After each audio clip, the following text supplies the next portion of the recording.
Hello, good morning. It's April 18th, right?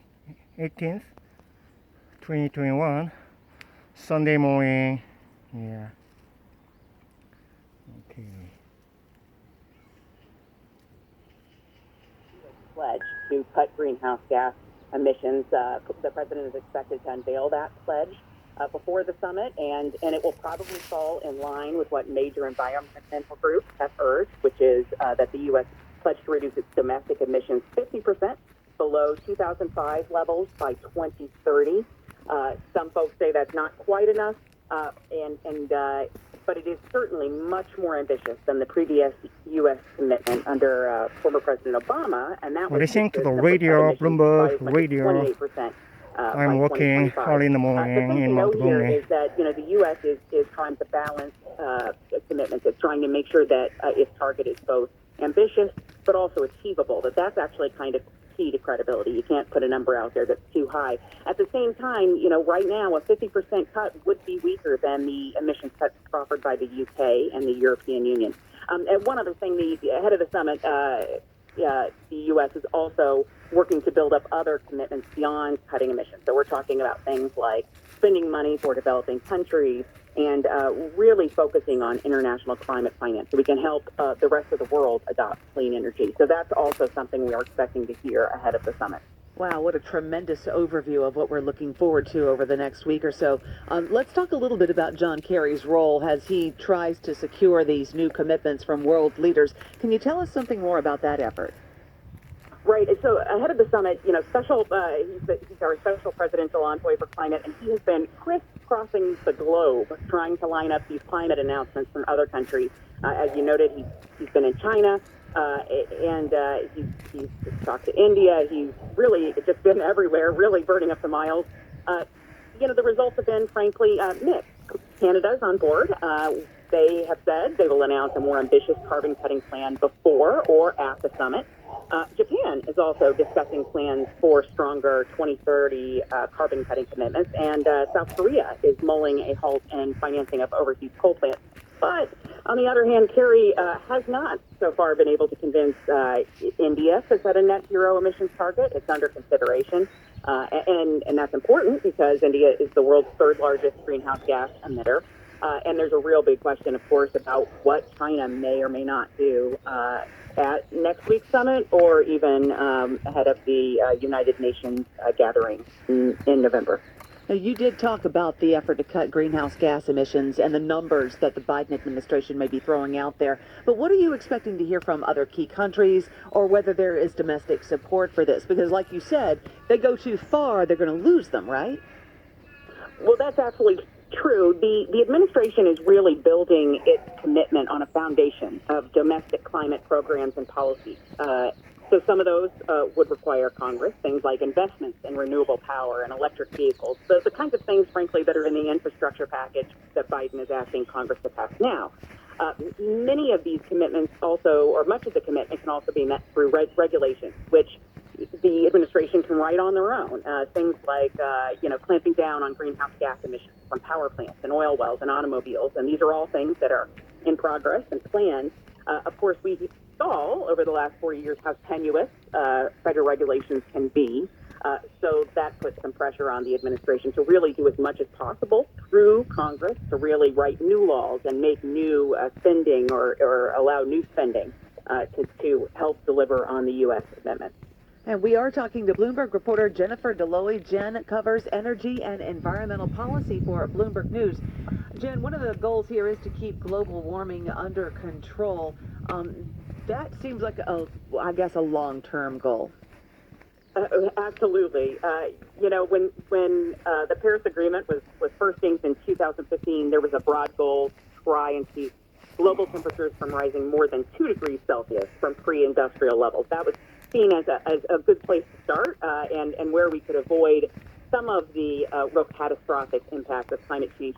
But now we realize the initial pledges and action fell far short of that, even that 2-degree goal. And now scientists are actually saying we really need to get more ambitious. We need to keep global temperatures from rising more than 1.5 degrees to really avert catastrophe here.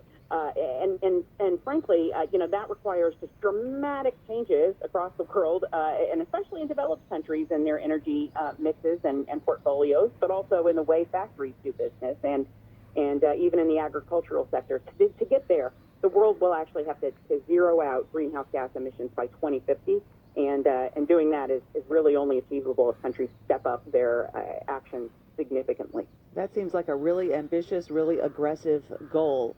You also mentioned how the U.S. and others could help countries that might be more vulnerable to damage from climate change. Can you sort of walk us through what's at stake here? Yeah, so this is a huge piece of what will be discussed at the summit, and kind of the underlying framework here. Developing nations who are reliant on fossil fuels to grow their economy and provide basic needs want financial help from developed countries that have, that are thriving and grew with the help of fossil fuels. They want financial help to adapt to climate change, but also to pursue cleaner energy options as they grow.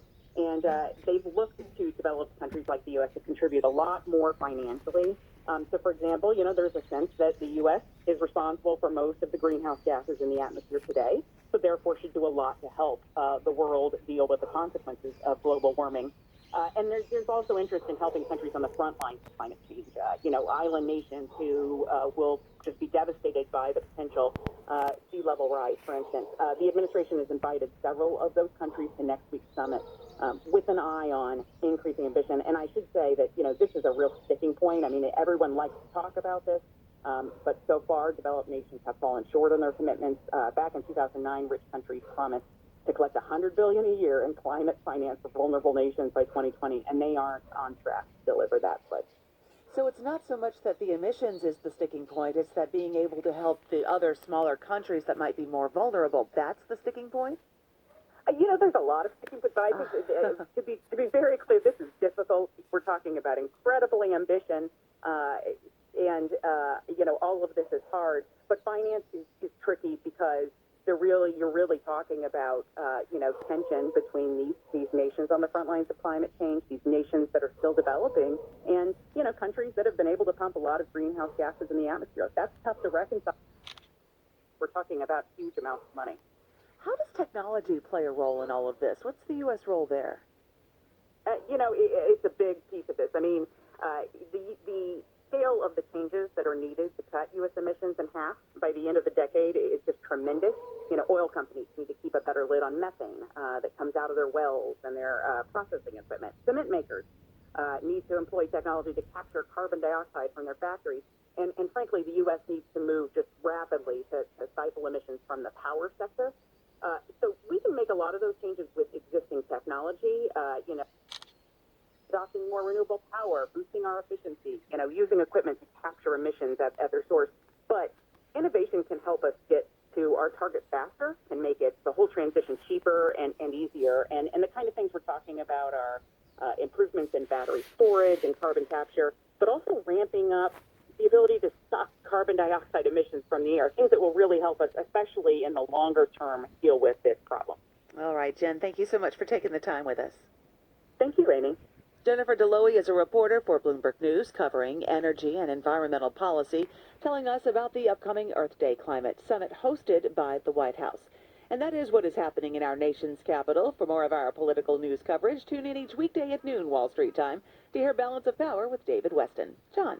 Amy Morris reporting from our Bloomberg 99.1 newsroom in Washington. Thank you, Amy. And that does it for this edition of Bloomberg Daybreak Weekend.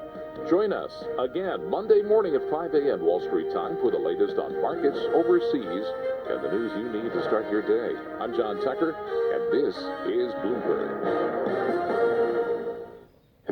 The world's financial decision makers connect on the Bloomberg terminal. The buy side and the sell side together, collaborating across markets and countries in real time, sharing ideas, negotiating trades, and forming an influential network of over 325,000 financial professionals that helps power global markets.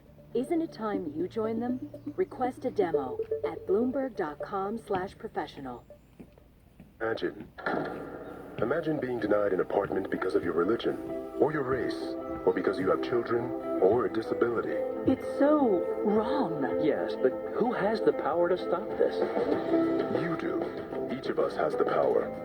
The law is on your side. It's illegal for landlords to discriminate because of race, color, religion, sex, national origin, disability, or familial status. If you suspect that you have experienced housing discrimination, file a complaint with HUD immediately so we can investigate it. Fair housing is your right. Use it. To learn more, visit hud.gov/fairhousing. That's hud.gov/fairhousing. Or call 1-800-669-9777.